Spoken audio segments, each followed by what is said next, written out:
This is Men's Sacred Liberation Podcast, a place for the men of Charlotte to share their honest experiences about life. Welcome to another episode of Men's Sacred Liberation Podcast. My name is Brian Shaheen, and I'm a clinical therapist in private practice in Charlotte, North Carolina, where I focus on men through the lens of holistic health and wellness. And I want to introduce my friend, Jack Kirven. Jack, hello. Welcome to the show. Thank you. I'm so happy to be here with you today. I'm so honored to have you here. Well, I'm honored that you're honored. Yes. Jack, let's get right into it. Okay. When was the last time you laughed your ass off? Sunday, 2-3 days ago, Sunday, I was watching The Office. I'd never seen The Office before, so I'm very late to that party.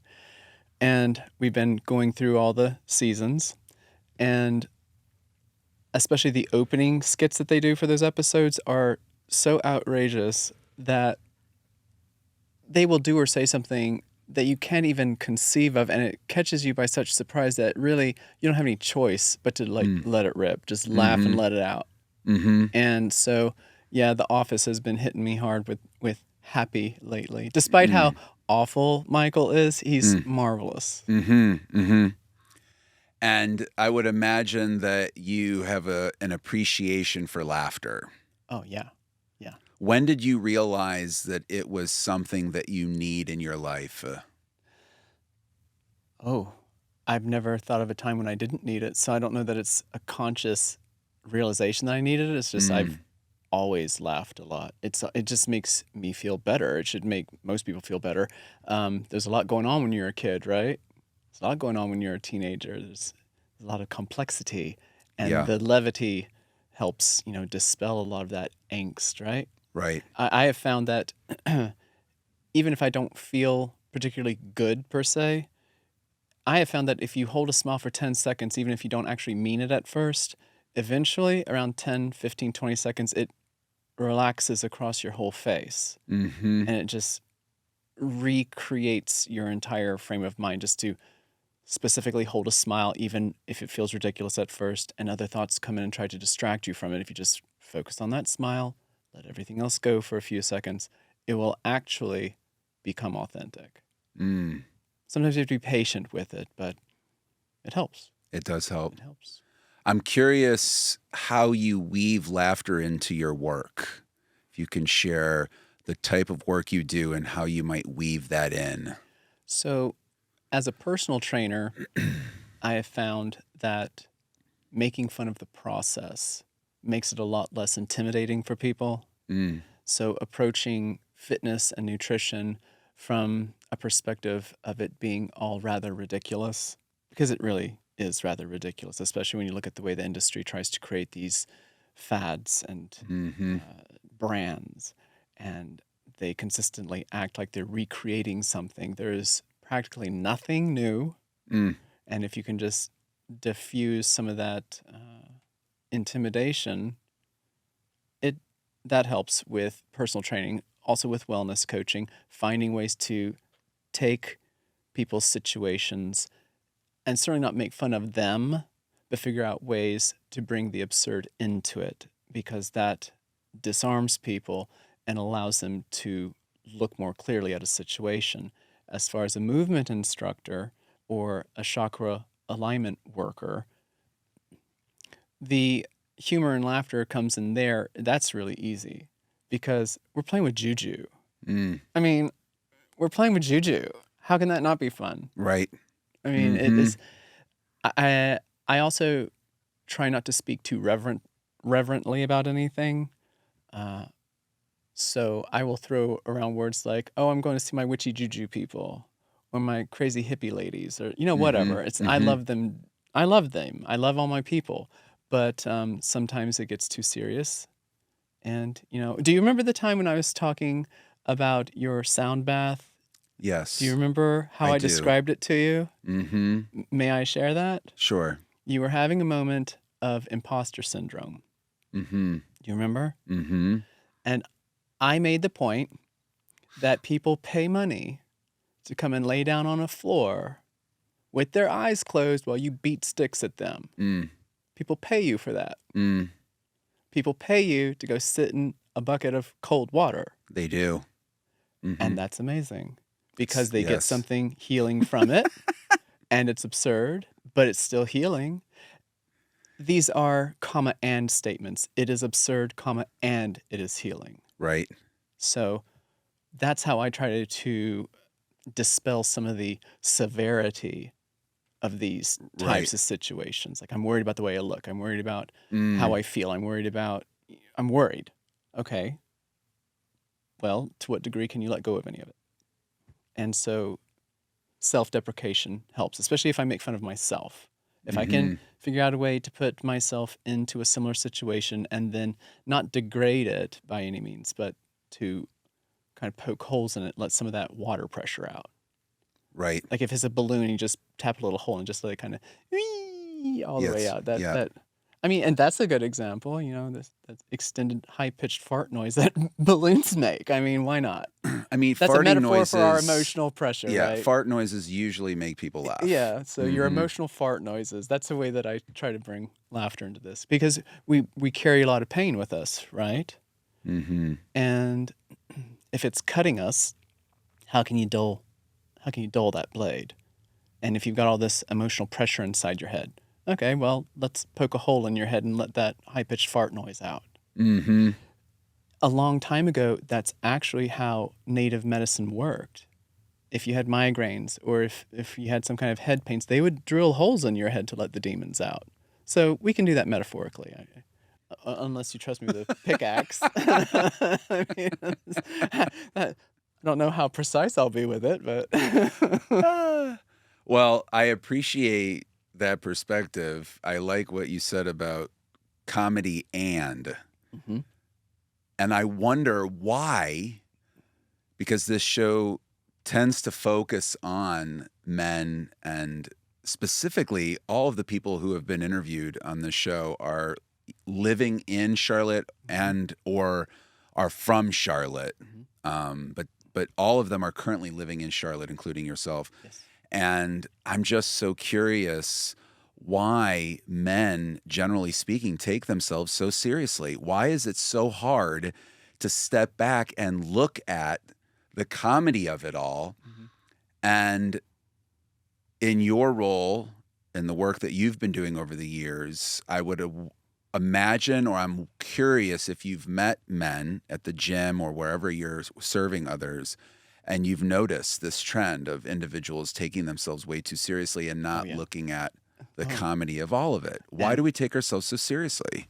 As men, and this is just my perspective, actually as a gay man watching straight men, what I perceive is that many heterosexual men are completely obsessed with the idea of being in charge. And if you are in any way ridiculous, if you are in any way not serious, it somehow implies that you're not powerful. And I disagree with that. I think that people who can find the humor in their own absurdity are way more powerful. If you're confident enough to let people see how silly you are, that's brave. Anybody can walk around chest thumping.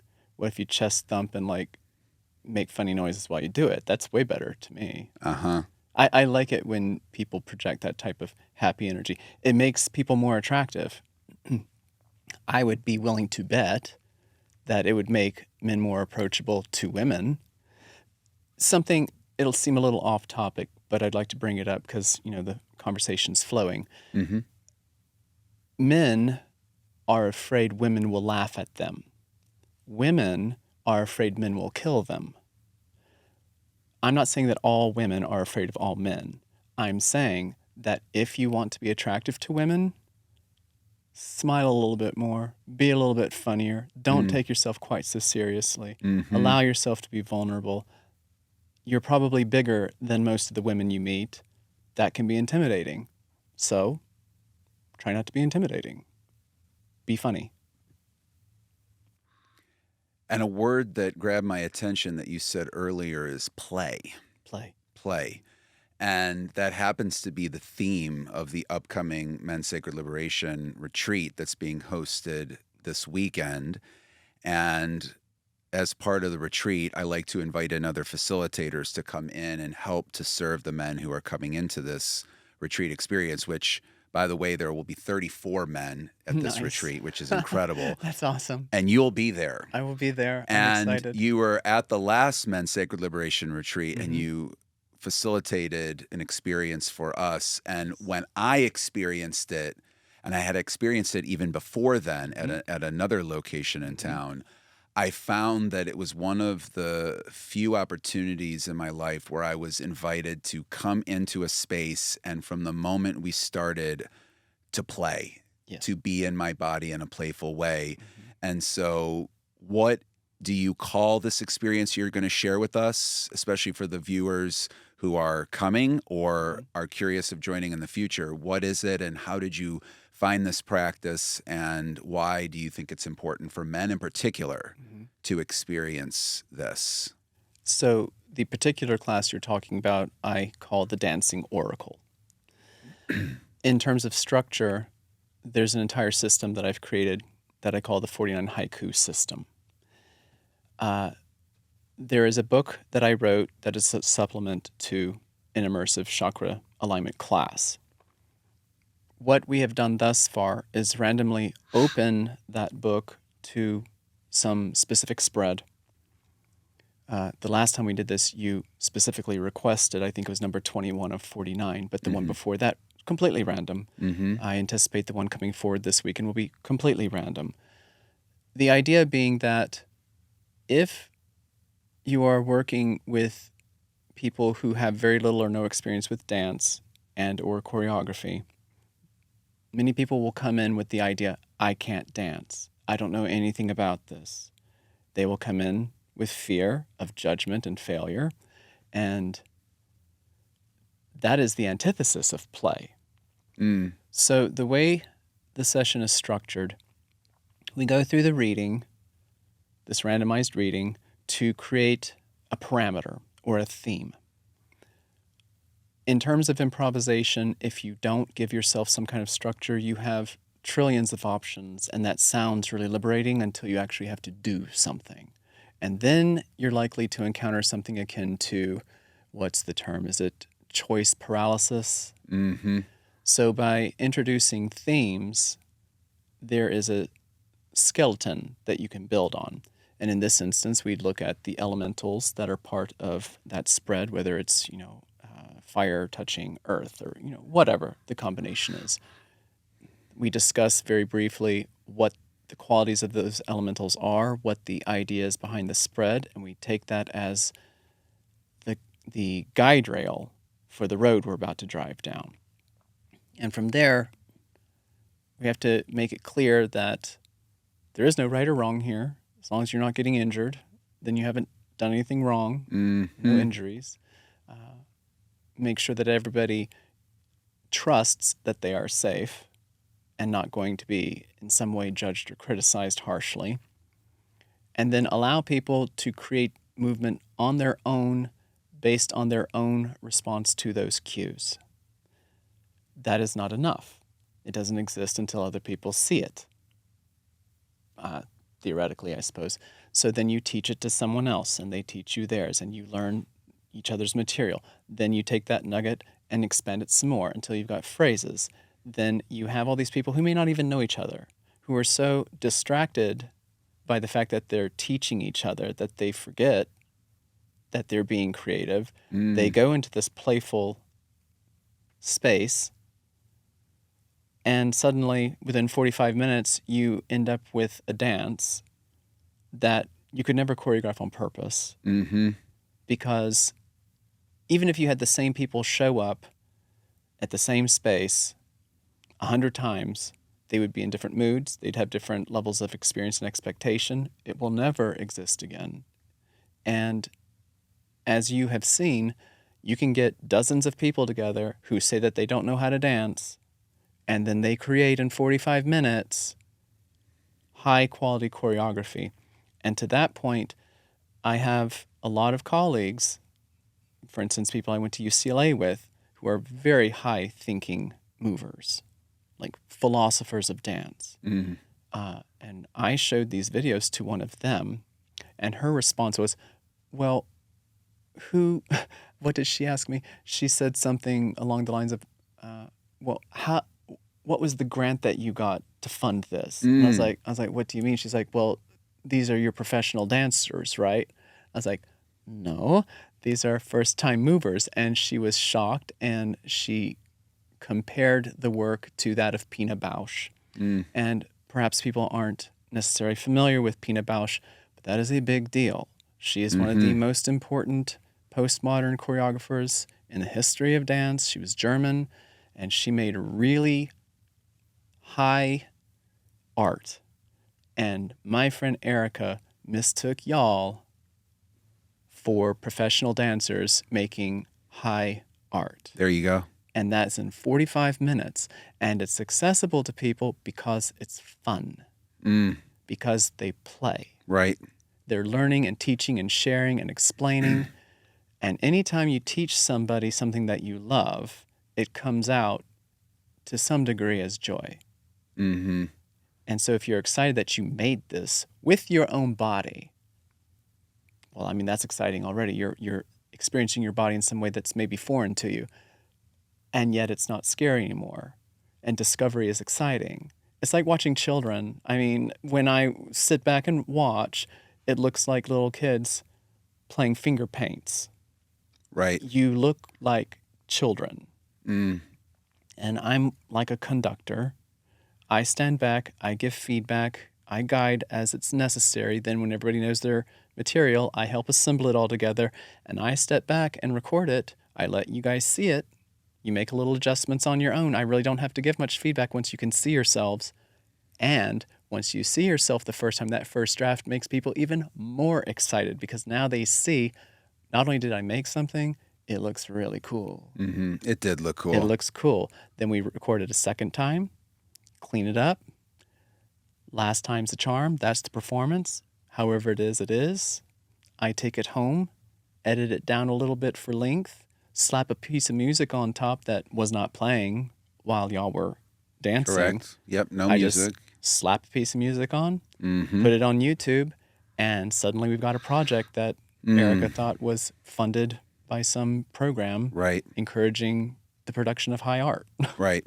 And we're going to put a link to that video in this episode so people who are curious can look in and watch that production from start to finish, like you said. And what caught me was there's no right or wrong. And this is what I've experienced as a man myself and how I've been conditioned to believe that there are a lot of right and wrongs in the world. And when I'm wrong, that means a lot about who I am as a man and that I'm not adequate enough, I'm not good enough, I'm not competitive enough, I'm not strong enough, I'm not the number one at something, I didn't get the biggest trophy, I don't have the most money because I must have done something wrong and someone told me that I was wrong, bad. And so this practice or this experience I found forced me to, even at this stage of my life, get out of that mindset. And that's the whole point of the retreat, is to invite men to surrender to these ways of thinking that have them held hostage. I can't dance. I'm not good enough to dance. I can't move my body in this way. That's stupid, or I'm not good at that. This language that's in their head that has them stuck. It's like they're in a prison cell and they can't get out. And so those coming to the retreat have accepted this invitation to take a step out of this imprisoned state so that they can experience being in a way, let's say in their bodies, that is very liberating. To your point, when people say that they can or can't do something, I will ask somebody to do something. They'll say, I can't do it. Then they will do it. And it's like, see, I couldn't do it. I was like, you just did it. Right. Why did you tell me you can't do? Did you lie to me on purpose? Right. Did you lie? Why are you lying to me? Right. Also, I'd like to point out that there are people in their 70s who have participated in this, who get up and down off the floor. And part of what is amazing is to see people forget their limitations. even most recently when we did this, I think it was maybe in April, there were men there who were not young, and they were participating full out. Full out participation. And to your question about using humor, you might remember how I started that entire session, how I broke that ice. And I'll just, repeat it here because maybe some people don't know. Or they're curious. I started that entire session by simply saying, we're going to address the elephant in the room. Dancing does not make you gay. If dancing makes you gay, you were already gay. And so with that in mind, nothing, no gesture, no movement actually means anything until we decide to connect it to significance. Ergo, you can do anything here. Moving your hips in a circle does not mean anything. It means that anatomically you have shifted the alignment of your pelvis in a circular manner. It doesn't mean anything. I think another example I used was that if you're extending your arm forward and you let your hand fall, some people will call that the limp wrist. It doesn't mean limp wrist. It means that you are not actively holding your hand in alignment with your forearm. It doesn't mean anything. It has no significance. And so with that in mind, all bets are off. You can do anything. Avoiding injury to yourself and others, you can do anything. And they did. They did. We had larger men, smaller men, older men, younger men, men with some experience with spirituality, some with none at all. It does not matter. We all have a physical body. And even the degree to which you have mobility ultimately does not matter. One of the women participating had been hit by a car while walking across the street. And I had been helping her for the past year rebuild her left side. Right. When you watch the video, I would challenge you to identify which one she is. Right. And I actually remember very specifically an example you gave at the beginning when you introduced yourself about the middle finger. Yeah. When I see someone stick up their middle finger, I think it means something. And I've been told that it means that, and to not do that because it's bad. And then you said... It's rather like sign language.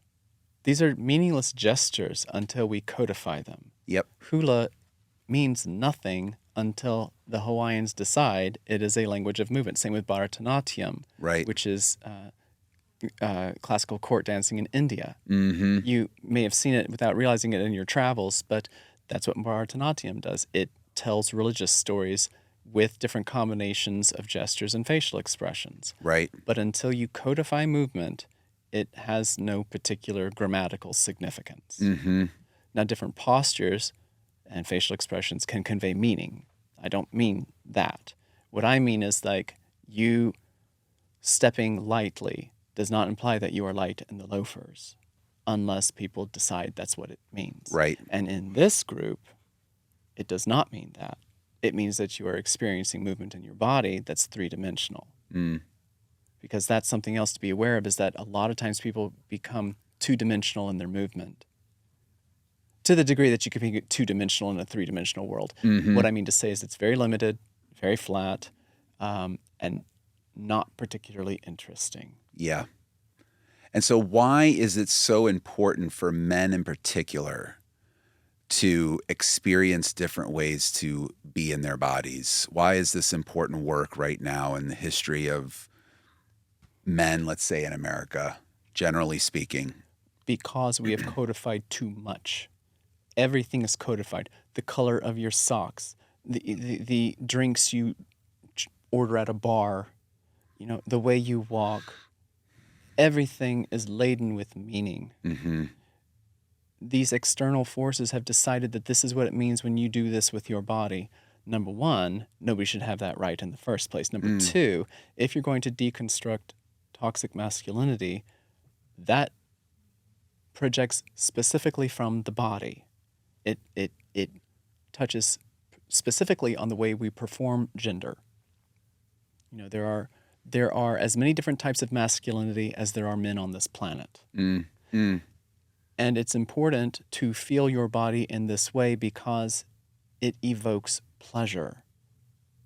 And it is a fact, it is a scientific fact, that people who do not experience pleasure cannot experience joy, and they become depressed, and a whole lot of stuff flows from that. If you cannot access pleasure, you are cutting your lifespan short.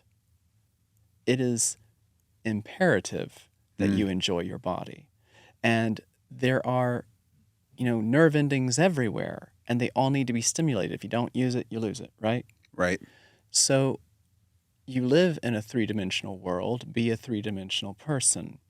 It's important because, number one, we have an obesity epidemic and people need to move more in general. Number two, it deadens your body. I have seen, and now that I mention it, you might notice it this weekend, I will ask people to move. In fact, pay attention to it this weekend. I will ask people to move. Pay attention to what they move. Generally speaking, they'll move their fingers a little bit and they might turn their head slightly like this, but they won't actually go into their core. They won't actually engage their pelvis. They won't actually do something that reaches beyond this minimum reach. They won't go into their full kinesphere.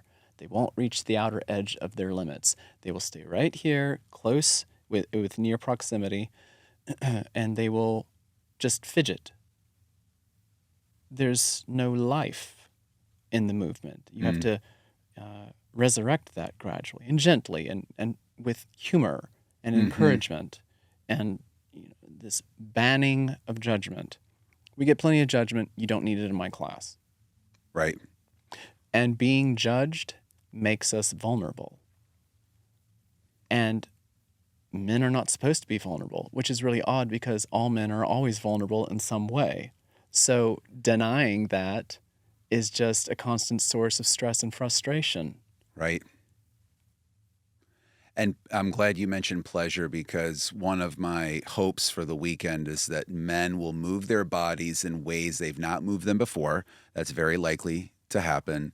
And that they will reserve or avoid judgment, refrain from judging themselves, at least this weekend, so that they can tap into pleasure, a type of pleasure they may have not experienced since they were a kid when they were running through the woods building forts Not worrying about what movement meant. Not really worrying. They were just doing it. And maybe Playing. as a child, you're just always, or many times throughout your early life, living in pleasure. You just, everything is pleasure because you're not worried about what other people are thinking. And that's why I'm so grateful that you in particular, but the other facilitators and myself can lead them through this journey over the weekend of tapping into their pleasure place. Building off of pleasure places, part of the poisoning of pleasure is the idea that when you say pleasure, the first place people will tend to go in their minds is sex.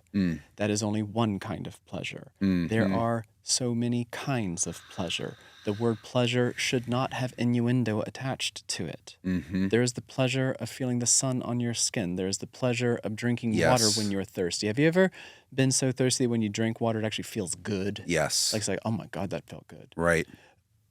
We stigmatize pleasure itself, which makes no sense. We evolved over the course of millions of years to be sensate creatures so that we could survive. Right. You are dissociating yourself from survival mechanisms. And play is pleasure. It's an emotional, physical pleasure. It stimulates the creation of new neurons in your brain. It helps you make new connections. It's about learning. I have a new kitten who you met. I have met him. Monsieur Pierre Bonnard.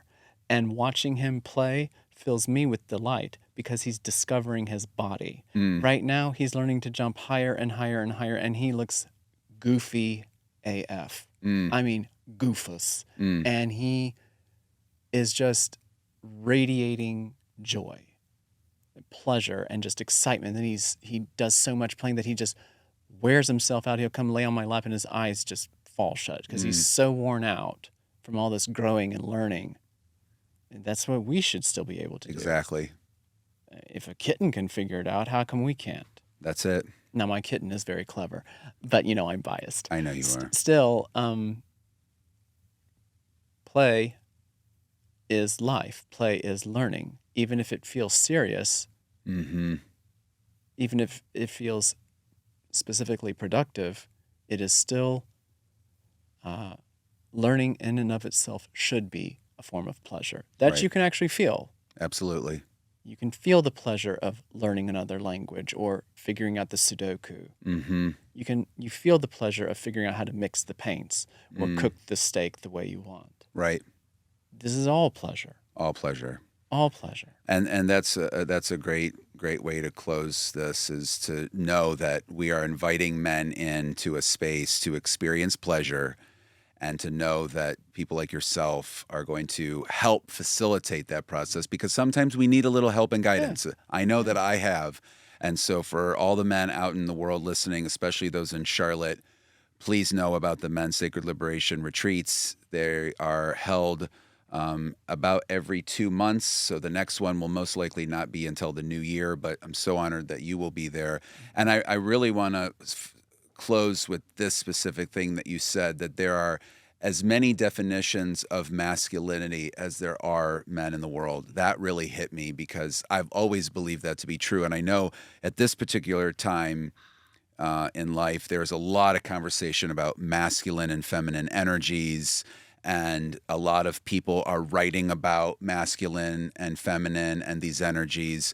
And I get disappointed when I see people saying, oh, well, this author said that it's this, and I believe that it's this, and it's only this, and this is the way that masculinity is supposed to be.